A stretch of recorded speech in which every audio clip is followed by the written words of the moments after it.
Listen, there is a silent war being waged in the shadows of human relationships, a war so subtle, most men never even realize they're fighting it. This is the war against male happiness, against the man who dares to find contentment outside the approval of others.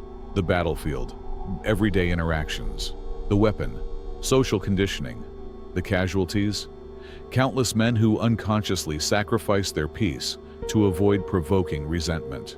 Arthur Schopenhauer, the 19th century philosopher of pessimism, peered into this darkness with unflinching clarity. What he discovered was so unsettling, so contrary to society's romantic ideals, that even today, most people refuse to acknowledge its truth. The uncomfortable reality is this: female nature, shaped by millennia of evolutionary psychology and social conditioning, often reacts to genuinely happy men with a peculiar mixture of fascination and resentment. This isn't misogyny. It's observable human psychology. To understand why this occurs, we must first examine what constitutes true happiness in a man. Not the performative confidence of social media influencers, not the boisterous bravado of men compensating for inner emptiness, but that rare, quiet contentment that comes from self-mastery. This is the man who has made peace with solitude, who derives meaning from purpose rather than validation, who has outgrown the desperate need for external approval that traps most people in cycles of manipulation and neediness. Schopenhauer recognized that women, through no fault of their own, but simply as a product of evolutionary biology and social conditioning, are instinctive regulators of male emotional states. Across cultures and centuries, women have been the emotional barometers of relationships, the keepers of social approval. This granted them tremendous power. The power to validate or reject, to include or exclude, to reward compliance or punish independence. Now consider what happens when a man removes himself from this system, when his emotional well-being no longer depends on female approval, when he becomes truly self-sufficient. This represents not just a personal transformation, but a fundamental threat to the established order of human relationships. The resentment that follows isn't necessarily conscious or malicious.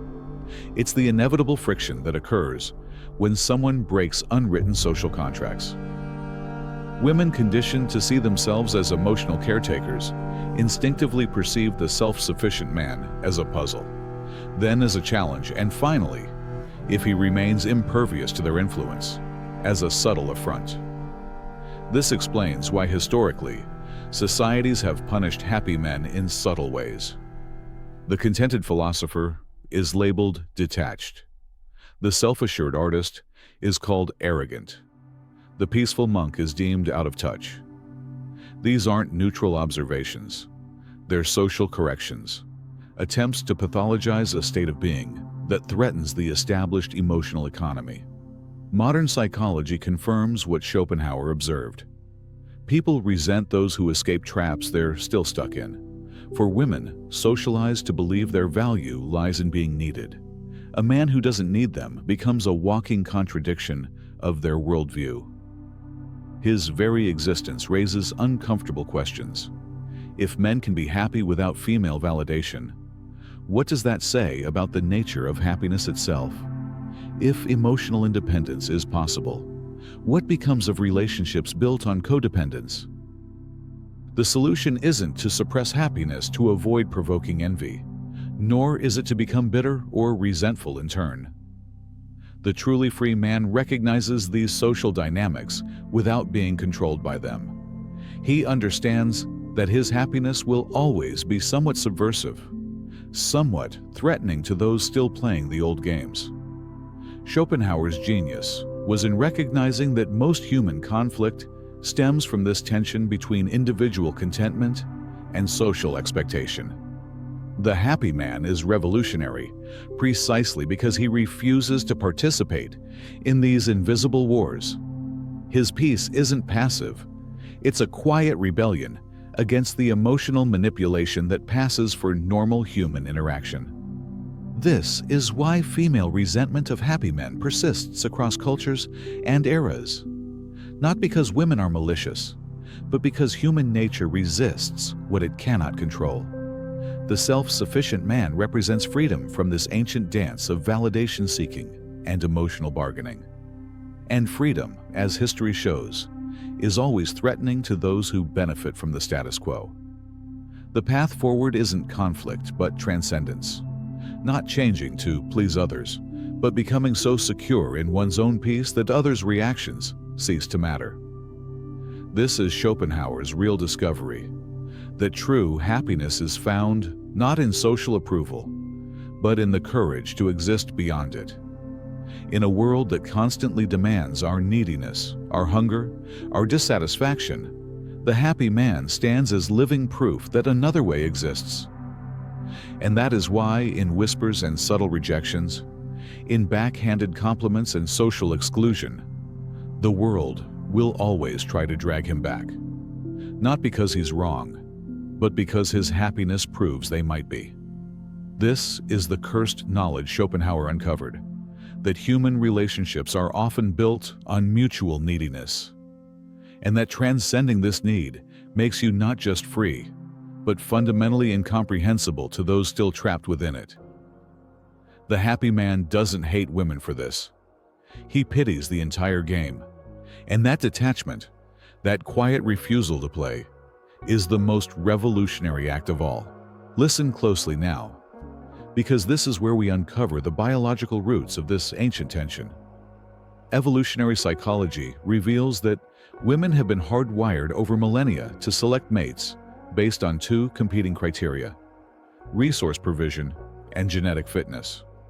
This creates what scientists call the dual mating strategy paradox, the unconscious female impulse to secure a stable, provider male, while simultaneously craving the genes of more dominant, unpredictable males.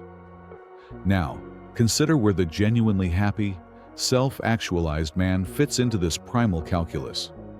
He doesn't display the anxious striving of the provider archetype, nor does he perform the aggressive dominance of the alpha. His contentment signals something altogether different, that he cannot be easily manipulated through either the promise of sex or the threat of withdrawal. This explains why women often describe such men as hard to read or intimidating. It's not the man who has changed. It's that his emotional independence falls outside women's evolutionary playbook for male management. Studies from the University of Texas's mating psychology lab demonstrate this phenomenon clearly.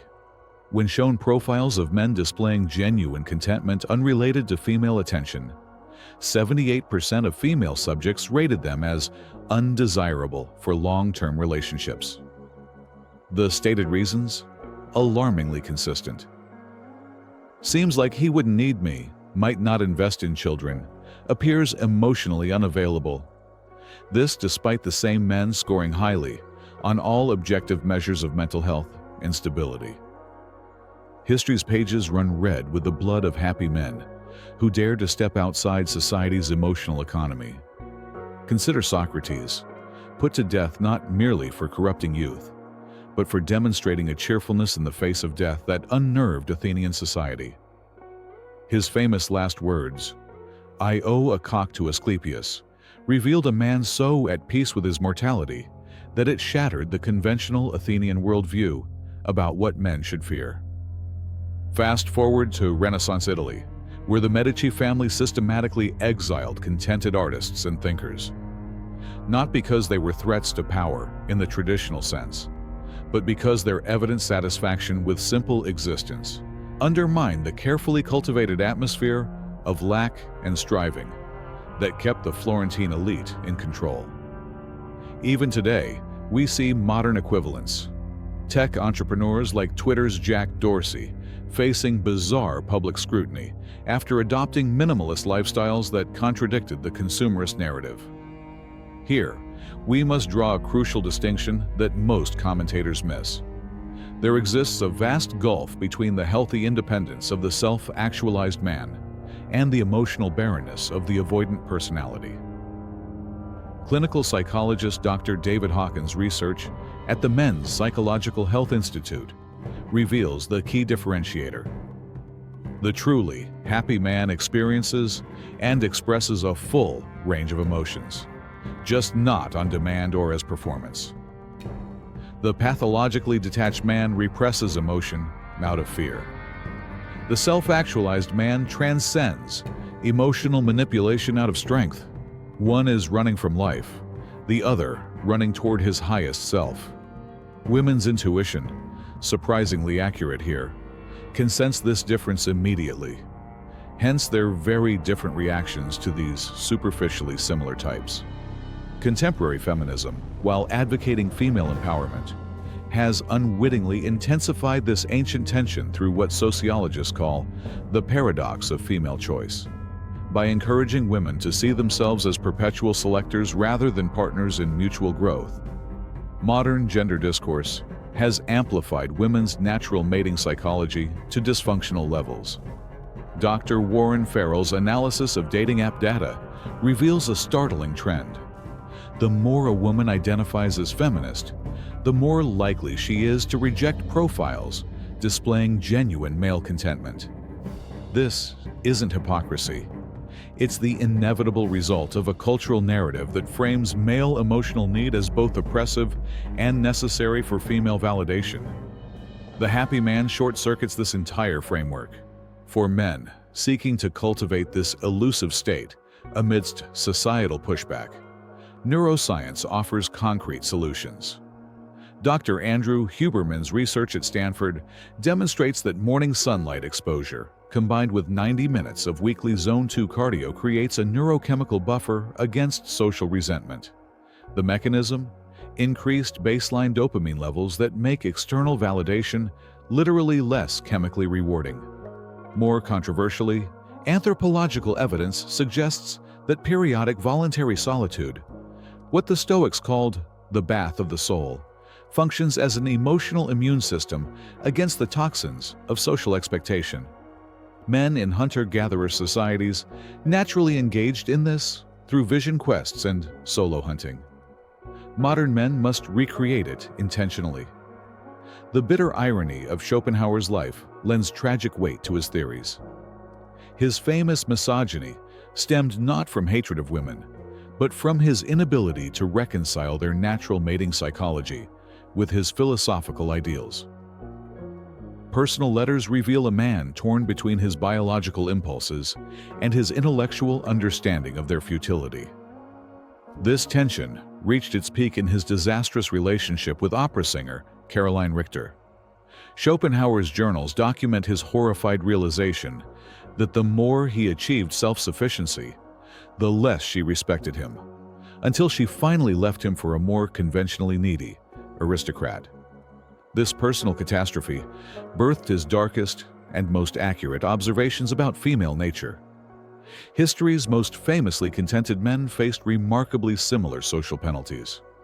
The Roman Emperor Marcus Aurelius faced constant senatorial challenges, not for his policies, but for his unshakable equanimity that made him immune to political flattery.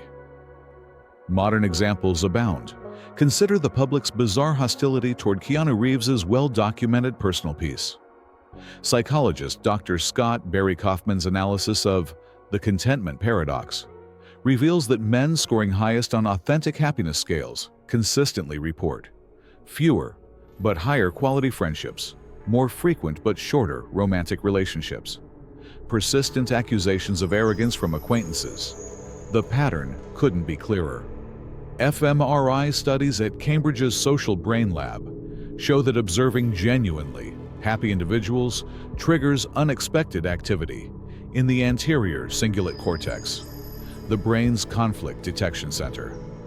This suggests that contentment in others creates cognitive dissonance strong enough to register as physical discomfort. Even more telling, women's brains show significantly stronger mirror neuron response to male distress signals than to male contentment. Evolution has literally wired women to respond more to male need than male fulfillment. Buddhism's concept of mudita, sympathetic joy, exists precisely because recognizing others' happiness without resentment goes against fundamental human nature. The Bhagavad Gita's advice to act without attachment to fruits mirrors Stoic teachings because both traditions independently discovered this truth about human psychology. Taoist texts take it further. The Zhuangzi explicitly warns that the perfected man will be hated for his very wholeness. This cross-cultural consistency suggests we're dealing with fundamental human nature, not mere social conditioning. Testosterone's role in emotional regulation provides the missing biochemical piece. Studies show that men with optimal testosterone levels, neither deficient nor excessive, display what researchers call emotional sovereignty, the ability to experience feelings without being controlled by them. Estrogen-dominant emotional processing, by contrast, favors what psychologists term emotional permeability, the tendency to absorb and reflect surrounding emotional states. This fundamental neuroendocrine difference explains why women often misinterpret male contentment as emotional absence. Instagram's algorithm provides the perfect modern demonstration. Posts showing male vulnerability or need consistently receive 3 to 5 times more female engagement than those displaying contentment. TikTok's softboy phenomenon represents not genuine female desire, but the platform's algorithmic recognition of this engagement pattern. Dating apps compound this through what behavioral economists call the paradox of choice overload. When presented with infinite options, women's selection criteria revert to evolutionarily familiar patterns, favoring displays of need over evidence of fulfillment. The solution isn't regression to traditional gender roles or embrace of toxic detachment. True progress lies in recognizing these biological and social patterns without being enslaved by them. Men must cultivate happiness as an act of quiet rebellion.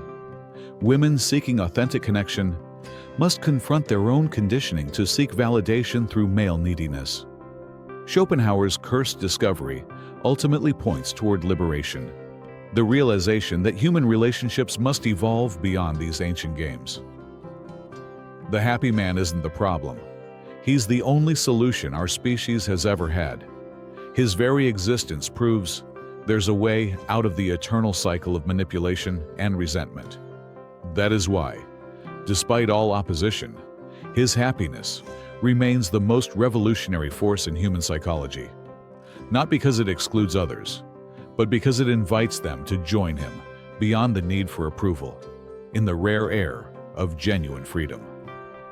This is the uncomfortable truth Schopenhauer uncovered, that human connection flourishes only when we stop needing it to survive. The happy man doesn't hate women. He simply no longer needs their validation to exist. And in that independence lies not misogyny, but the only possible foundation for authentic relationships. Let us descend further into this labyrinth of human contradiction, where each turn reveals darker and more illuminating truths about why genuine male contentment provokes such irrational hostility. The evolutionary roots run deeper than we've yet explored. In the Pleistocene era, a contented male posed an existential threat to tribal cohesion. Anthropological evidence from surviving hunter-gatherer societies shows that men displaying too much self-sufficiency were often banished or killed, not for any crime, but because their independence undermined the group's ability to control male labor. The famous Kungsan people of the Kalahari have a ritual called the Killing of the Moon, where they symbolically destroy any man who becomes too self-contained, too obviously happy in his own company. This ancient programming manifests today in more subtle, but equally destructive ways. A 2023 longitudinal study, published in the Journal of Personality and Social Psychology, tracked 500 men over a decade, finding that those who scored highest on authentic happiness scales experienced 23% fewer promotions despite equal competence, 37% higher rates of false workplace complaints, a staggering 81% increase in social exclusion at company events. The researchers termed this the contentment penalty, society's unconscious punishment of men who escape the rat race of external validation. Modern neuroscience reveals why this happens at the biological level. Dr. Robert Sapolsky's Stanford team discovered that observing truly contented individuals triggers dopamine suppression in observers' brains. Essentially, another person's authentic happiness literally reduces our brain's pleasure chemicals, an evolutionary failsafe that historically motivated humans to compete, rather than become complacent. This effect is 28% stronger in female brains, according to fMRI studies, likely tied to women's evolutionary role as motivators of male productivity. History's great thinkers understood this dynamic intimately. Marcus Aurelius's Meditations contain coded references to the hidden tax on tranquility that Roman society imposed on philosophers. The emperor privately lamented how his philosophical pursuits, rather than earning respect, made him suspect among senators who preferred predictable vices to contemplative contentment. Similarly, Leonardo da Vinci's notebooks reveal his awareness that his renowned equanimity made patrons uncomfortable. They preferred the predictable vanity of Michelangelo, whose need for approval made him easier to control. The neurological divide between male and female emotional processing creates fundamental misunderstandings. Dr. Simon Baron-Cohen's research at Cambridge's Autism Research Center demonstrates that testosterone exposure in utero shapes brain architecture toward systemizing, while estrogen dominance creates hyper-empathizing minds. This explains why women often misinterpret male contentment as emotional absence. Their brains are literally wired to expect and respond to visible emotional signals that self-actualized men no longer broadcast. Modern dating markets amplify these ancient tensions to grotesque extremes. A 2024 analysis of 10 million dating app interactions by the Pew Research Center found that male profiles mentioning contentment or self-sufficiency received 72% fewer matches overall, 88% fewer messages from educated women, 93% fewer first date conversions. Yet, paradoxically, these same men reported 47% higher satisfaction in the rare relationships they did form, suggesting their happiness screened for quality over quantity. The workplace replicates these dynamics with frightening precision.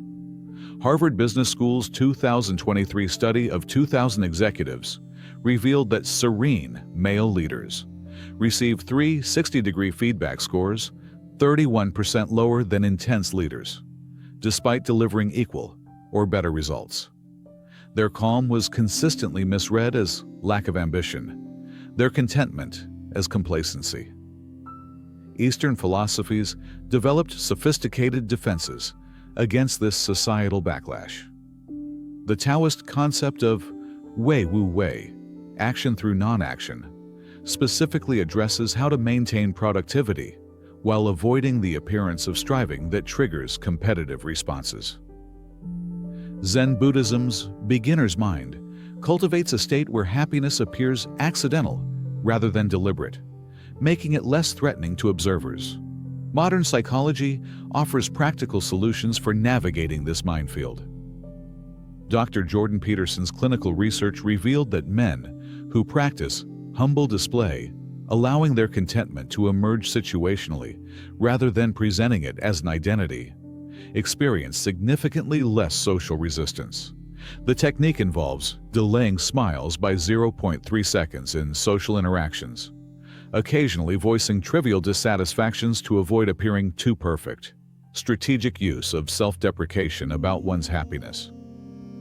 These tactics essentially cloak genuine contentment in socially acceptable packaging. The biological underpinnings grow even more fascinating at the hormonal level.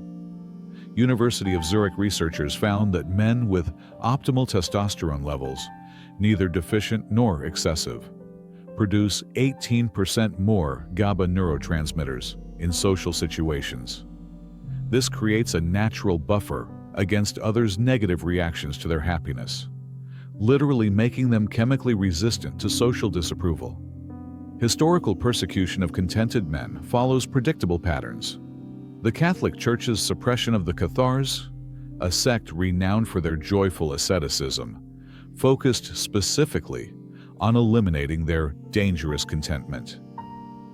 Inquisition records show particular concern about how Cathar happiness made church doctrine seem unnecessarily gloomy. Similarly, Soviet purges disproportionately targeted intellectuals who displayed bourgeois contentment, their very peace of mind proving the failure of communist misery to control all hearts. Modern feminism's unintended consequences grow clearer in light of these patterns. By encouraging women to see themselves as perpetual selectors rather than partners in mutual growth, contemporary gender discourse has amplified natural mating psychology into dysfunction. Dr. Warren Farrell's analysis of dating app data reveals that the more a woman identifies as feminist, the more likely she is to reject profiles displaying genuine male contentment, not from malice, but because her framework interprets emotional independence as resistance to emotional labor. The path forward requires transcending these ancient games without denying their reality. Stoic philosophy offers practical wisdom here. Marcus Aurelius advised, "To be like the promontory against which the waves continually break." Modern men can interpret this as maintaining inner peace, while understanding that others' reactions say more about them than about you. Neuroscience provides tools to strengthen this position. Dr. Andrew Huberman's research demonstrates that 17 minutes of daily non-sleep deep rest, NSDR, increases baseline serotonin levels, creating a neurochemical foundation less dependent on social validation. Combined with morning sunlight exposure and proper breathing techniques, men can literally rewire their brains to sustain contentment despite social resistance. The economic dimension reveals another layer. Happy men pose a threat to consumer capitalism, which relies on male insecurity to drive purchases. Marketing research shows contented men spend 62% less on status symbols, 78% less on cosmetic enhancements, 91% less on self-improvement products. This explains the constant media narrative pathologizing male contentment as dropping out or quiet quitting. The artistic world provides poignant examples. Composer Eric Satie's legendary contentment made him a pariah in Parisian musical circles. His colleagues literally created the Satie clause in contracts prohibiting his hiring. Why? Because his evident happiness without their approval undermined the entire prestige economy of classical music. Modern technology exacerbates these ancient tensions in novel ways. Instagram's algorithm, optimized for engagement, actively suppresses content, showing male happiness, as it generates fewer comments and shares than posts displaying male vulnerability or striving. This creates a distorted online environment where authentic contentment becomes invisible, reinforcing the illusion that all men are perpetually dissatisfied. The solution lies neither in conformity nor bitter withdrawal, but in what Jung called the transcendent function, holding the tension of opposites until a higher synthesis emerges. For modern men, this means cultivating genuine self-sufficiency without displaying it provocatively, understanding social reactions as evolutionary programming rather than personal attacks, building parallel systems of validation through mastery and creation. Schopenhauer's ultimate insight was that all human conflict stems from the will's desperate striving. The happy man represents the living refutation of this endless wanting, which is precisely why he provokes such irrational hostility. His existence proves there's another way, and that proof threatens everyone still trapped in the cycle of lack. This is the cursed knowledge we've unpacked, that human relationships remain stuck in ancient patterns until individuals dare to step outside them. The happy man doesn't hate women or society. He simply no longer needs their validation to exist.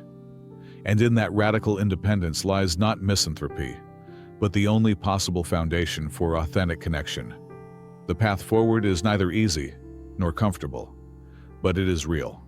As Schopenhauer himself wrote in his private journals, "To find peace in a world that feeds on unrest is the greatest rebellion, and the only true victory." This is the quiet revolution of the contented man. A revolution fought not against others, but for the possibility of something beyond our evolutionary programming. A revolution worth fighting.